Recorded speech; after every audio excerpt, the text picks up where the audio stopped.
Tac, et nous voilà pour la première vidéo de la semaine sur comment trouver un job. Du coup, ça va être plutôt facile. Hop là. En gros, du coup, aujourd'hui ça va être comment faire un CV. Alors c'est la question qu'on pose toujours en démarrant la recherche, mais en fait c'est pas l'essentiel, mais j'en ai déjà parlé je pense. Enfin, je sais pas si j'en ai déjà parlé, mais moi je suis convaincu qu'il faut d'abord networker et bien réfléchir à ce qu'on veut faire avant de se lancer sur le CV. En fait, si vous voulez faire un CV, ça présuppose un truc aussi. Ça veut dire que vous postulez à un truc. Si vous postulez, ça veut dire que du coup vous vous orientez sur 10% des offres d'emploi, sachant que les 90% restantes elles sont invisibles et elles sont faites par le réseau. Quand vous postulez à quelque chose, en gros, il y a plein de gens qui postulent, il y a une sélection qui est faite, et donc vous ne choisissez pas la facilité. Pour autant, il faut bien le faire, parfois on n'a pas le choix, et puis parfois on postule à des trucs et ça marche, donc ça reste un truc qui fonctionne. Donc le CV, écoutez, je ne vais pas forcément rentrer dans les détails de toutes les sections, mais bon voilà, grosso modo il y a une section formation, la section expérience, c'est les deux plus importantes. Le tout c'est d'être exhaustif sur la partie formation par rapport à ce que vous voulez faire. On va pas forcément tout détailler si vous avez une formation assez généraliste et avec beaucoup de choses. Donc il faut forcément orienter ça par rapport à ce que vous voulez faire. Le point peut-être important qui est souvent négligé, c'est dans la partie expérience, être orienté résultat. Être orienté résultat, ça veut dire de mettre ce que vous avez accompli dans vos expériences. Typiquement, si vous avez été commercial, c'est combien de leads vous avez levé, combien de résultats de chiffre d'affaires vous avez fait. Voilà, le tout c'est de quantifier. C'est pas parce que vous n'êtes pas commercial que vous n'avez pas de résultats.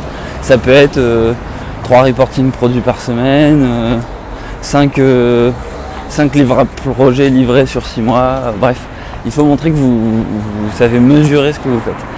C'est assez important parce que ça prouve que vous savez pourquoi vous avez été embauché sur ce projet-là. Du coup, quand on parle d'expérience, il y a toujours une question qui vient, c'est mais moi j'ai pas forcément d'expérience. C'est peut-être ton cas si tu es jeune diplômé.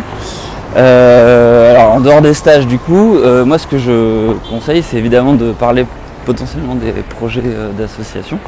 Mais ce qui peut être intéressant aussi, c'est de prévoir ça à l'avance et d'avoir des projets perso. Alors un projet perso, ça peut être un site web que vous allez développer, un blog, une cause un peu humanitaire que vous faites à côté.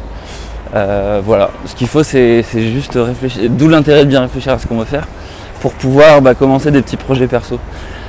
Un petit projet perso, c'est aussi l'occasion typiquement de documenter votre savoir si jamais vous vous lancez dans un domaine que vous ne connaissez pas. Par exemple, vous avez envie d'être ingénieur base de données et vous ne connaissez rien, ça peut être une bonne chose que d'aller interviewer 4-5 ingénieurs base de données et puis que de leur demander les technologies les plus qu'ils connaissent, les plus importantes, les difficultés qu'ils rencontrent, des détails sur leur métier, ce qu'il faut savoir faire, ce qui au contraire faut peut-être ignorer un peu sur la partie théorique qui ne sert pas toujours, et mettre ça quelque part pour légitimer, crédibiliser votre envie d'aller sur le sujet en fait. Donc bon, ça c'est un exemple, mais il y en existe des milliers d'autres. Voilà, en dehors de ça, il y a des templates qui existent, donc j'ai fait un peu la blague de mettre juste le lien vers Canvas sur activeworker.fr. Ce que je ferai, c'est que, alors je ne sais pas si je le ferai aujourd'hui, mais je vais peut-être améliorer en fait cet article-là, comment faire un CV avec cette vidéo et en mettant peut-être un template en commençant par mon propre CV et peut-être plusieurs CV types, un CV commercial, un CV chef de projet, etc. Ça peut être assez intéressant. Voilà, je finirai peut-être en disant à partir du moment où vous avez votre CV, évidemment il faut un profil LinkedIn, un profil Viadeo. Même si Viadeo c'est fini, mais bon on est français. Et puis voilà, je pense qu'on a fait le tour. Et puis demain on parlera plutôt de la lettre de motivation, de l'email de motivation. Et voilà. Voilà, à plus, merci beaucoup.